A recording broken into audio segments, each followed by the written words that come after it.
Hey guys, it's Ted with HDpiano. Here's the intro to Another Day of Sun from the La La Land soundtrack.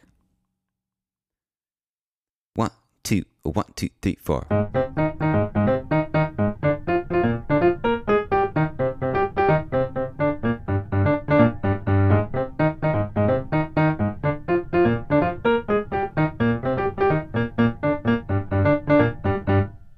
And that brings us into the first verse. So in this lesson, we're going to focus on this exact piano part from the introduction. In later lesson sections for this song, we're kind of going to dive into the mind of a jazz pianist and how they might play through a song like this if they were the pianist in the recording session along with the jazz orchestra or studio orchestra.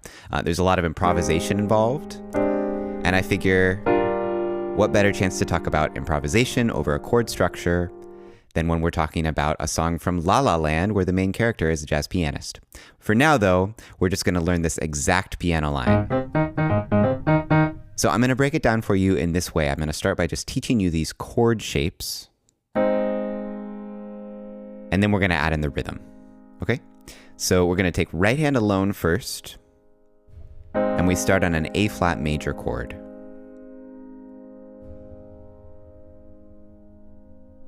Our next chord is B flat major, and we're going to add in this B flat on top, so we're actually playing that B flat twice in our right hand.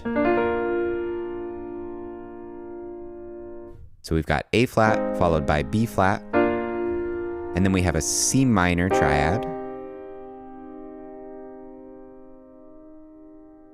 Last but not least, a G minor triad.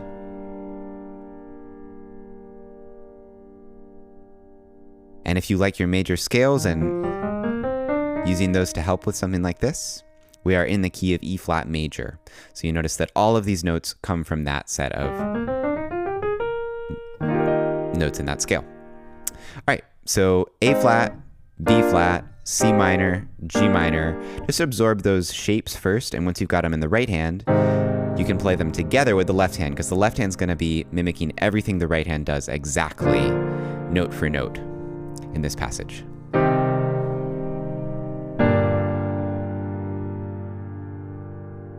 When you play all the notes at once like that, it might sound a little muddy in this register of the piano, but it's not going to sound so muddy once we're playing the notes separate. So let's move on to that idea. We're going to play the notes in this arpeggio in a rhythm. So we're going to start just with the A flat and see if you can get that rhythm. I'll start nice and slow. 1, 2, 1, 2, 3, 4.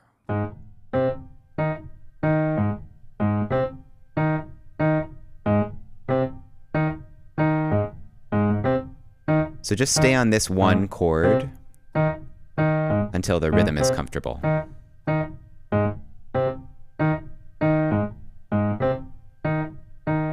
once you feel good about that rhythm, you can speed it up a bit. And at a faster tempo, you notice that I'm throwing my arms into the piano a bit more. I'm using the weight of my arms and staying really relaxed. And that's how you're going to get that rhythm to feel good. If you just play from the finger, it gives you maybe that sort of like short, light precision to play from the finger, but you're going to get tired more easily. And you don't get that same kind of rhythmic heft as if you drop the full weight of your arms down into the key bed. So I'm kind of picking my moments where the notes are stronger, and I'm using just relaxed arm weight in those moments to bring out those accents. All right, so that's the A flat. Let's see how it moves on to the B flat now. Now, one tricky thing here, this only happens once in this pattern. When we go to the B flat chord, we actually wait until the second beat to change. So we go we stay on that A flat, and then we change on the second beat. So it's 1, 2, 3. And then we have this nice little connecting melody note, again from the E flat major scale, to lead into the C minor. And with the C minor, we change direction in the arpeggio. We start at the top.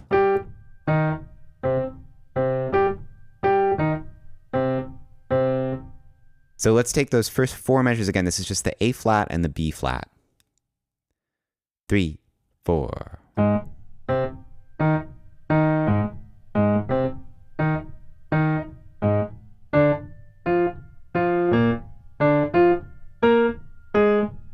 And that leads us into C minor. All right, so here's how the C minor and G minor parts go. Relatively simple here. We go.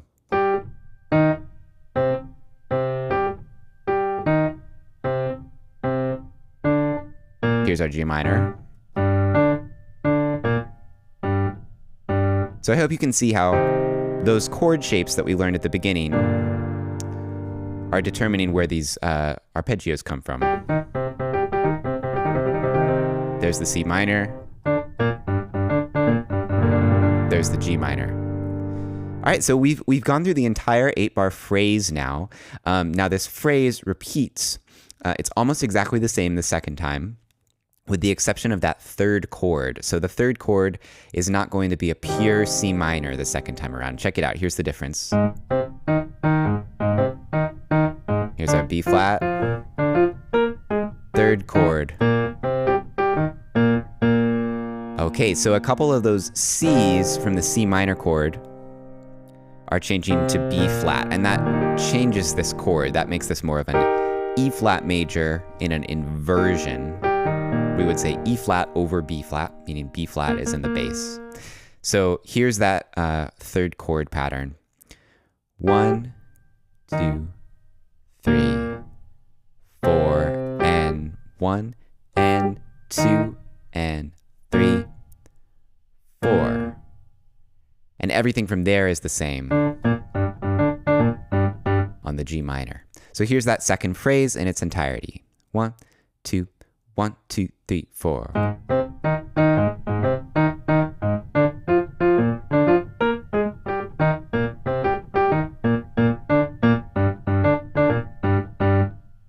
All right, so good work with that. That's it for the introduction. A couple performance notes. I think it's really important to pay attention to the articulation here. So that's noticing that these notes are really short, right? If you hold them out for too long, it doesn't have that same rhythmic feeling. And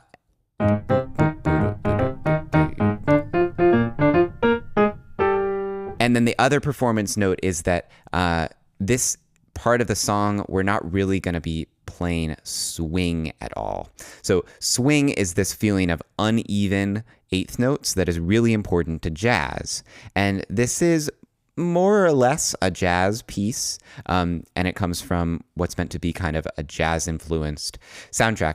However, this pattern more, to me, sounds like it's coming from perhaps Cuban music. It's a little bit like a Cuban montuno, and in that music, it's really important to play straight eighths. We don't want that uneven feeling. So to use as an example, later in the piece, I'll get into this into a later lesson section, but we hear the piano play a line like that while he's comping or accompanying the rest of the orchestra. And you notice that at that point in this piece, it's sort of in between swing and straight. Swing would sound like this. So you can hear that long, short, long, short, long, short, long, short. Right? If it were purely straight, it would sound like this. And no matter what, at faster tempos, swing ends up sounding closer to straight eighths. So if you listen closely to the recording at that moment where that run comes in, you'll hear that it's kind of in between swing and straight. However, in this beginning section,